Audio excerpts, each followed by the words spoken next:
Amigos, nuevamente seguimos aquí en el segundo bloque de Reciclando Ideas a través de adrenalinaradio.com, activando tus sentidos. Seguimos conversando gratamente con el actor, comediante, conductor, un tipo polifacético y muy simpático, el señor Gonzalo Torres.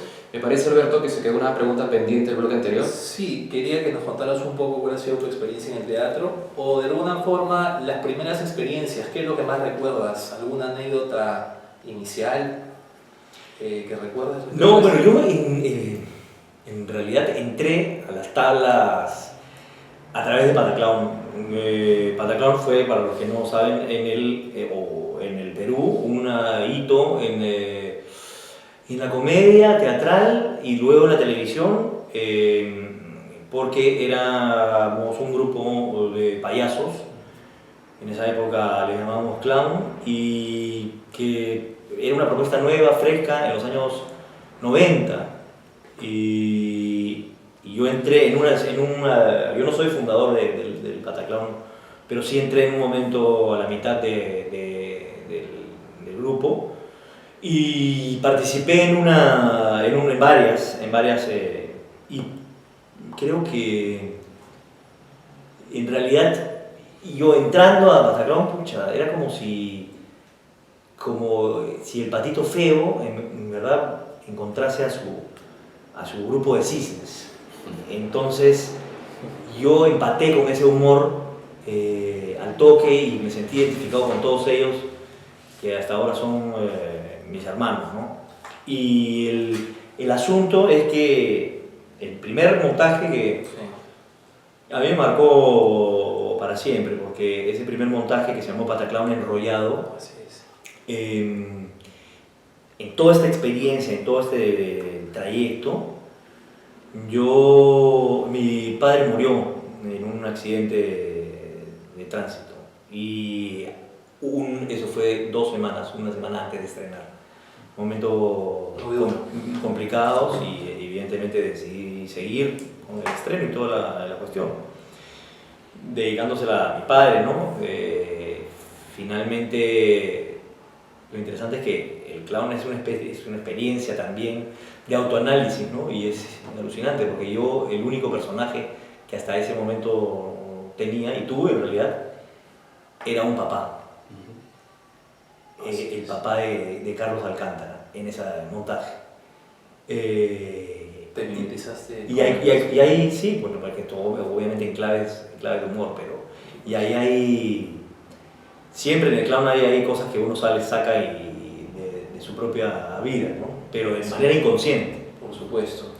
Y así, esos son momentos anecdóticos, ¿no? Y dime, ¿tú crees que Pataclown de alguna manera gana esa fama por qué razones? ¿Por el tipo de lenguaje que se utilizaba, por las frases, por ese criollismo, ese sarcasmo utilizado?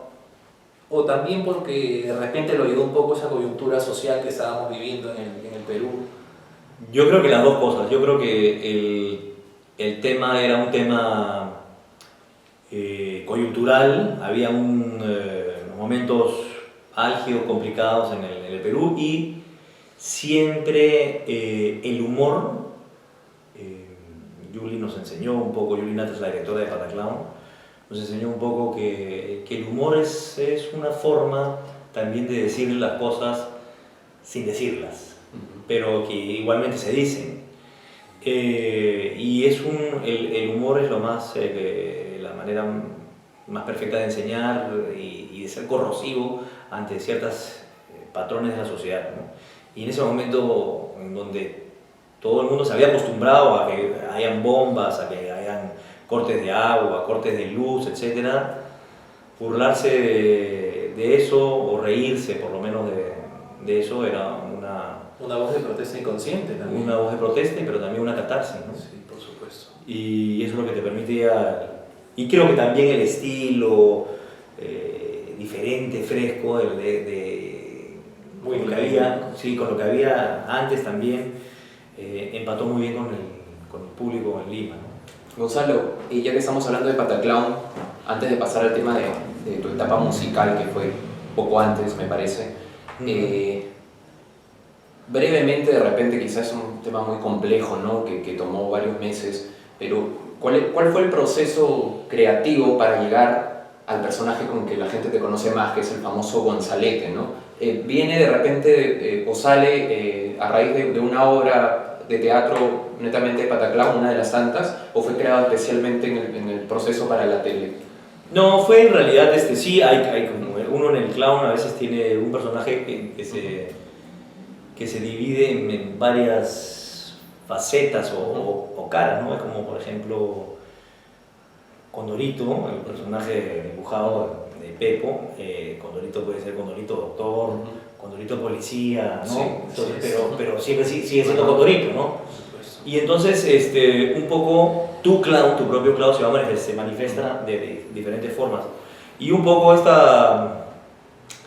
este personaje que es Gonzalete, todo eléctrico, bastante que se molestaba rápidamente, nerviosón, ya se había manifestado en el padre de Carlos Alcántara, en Pataclown enrollado, ¿no? O sea que ahí estaba. Luego vino a darle la forma y eso lo hicimos en improvisaciones en realidad. ¿Quién es este? Es un curita, español, etcétera, y salió así. Entonces sí se va trabajando, ¿no? Y es un personaje, Gonzalo, que no solo se encuentra dentro del inconsciente de personas de nuestra generación, de repente, pues, 40 años, sino que tú preguntas a personas de 18 años, 19 años y se ríen con el personaje y se relacionan. Y ahí estamos hablando de una etapa aproximadamente ya de 20 años de diferencia. Actualmente lo están transmitiendo. Lo están transmitiendo y creo que eso también es importante porque la gente lo sigue viendo, gente de esa edad, ¿no? Sí, eso dice que ya estoy viejo. En verdad sí, porque alguna gente me encontró en la calle, me dice, oye, yo veía Pataclown de chico mientras comía mi comida, y ahora yo le pongo Pataclown a mi hijo mientras yo le doy su comida. Se comienza a reír como Entonces, claro, y bacán, porque se comparte esta cuestión, se va pasando. ¿Qué edad tiene tu hijo? De generación en generación. Mi hijo tiene 13 años. Ah, 13. Sí, entonces, pero también por otro lado, pucha madre, qué viejo soy. Bueno, nos indican que tenemos que ir a un comercial, Gonzalo, si nos permites. Sí, por supuesto. Y en el siguiente bloque, amigos, seguimos conversando con Gonzalo Torres. Estamos en Reciclando Ideas a través de adrenalinaradio.com, activando tus sentidos. Ya volvemos.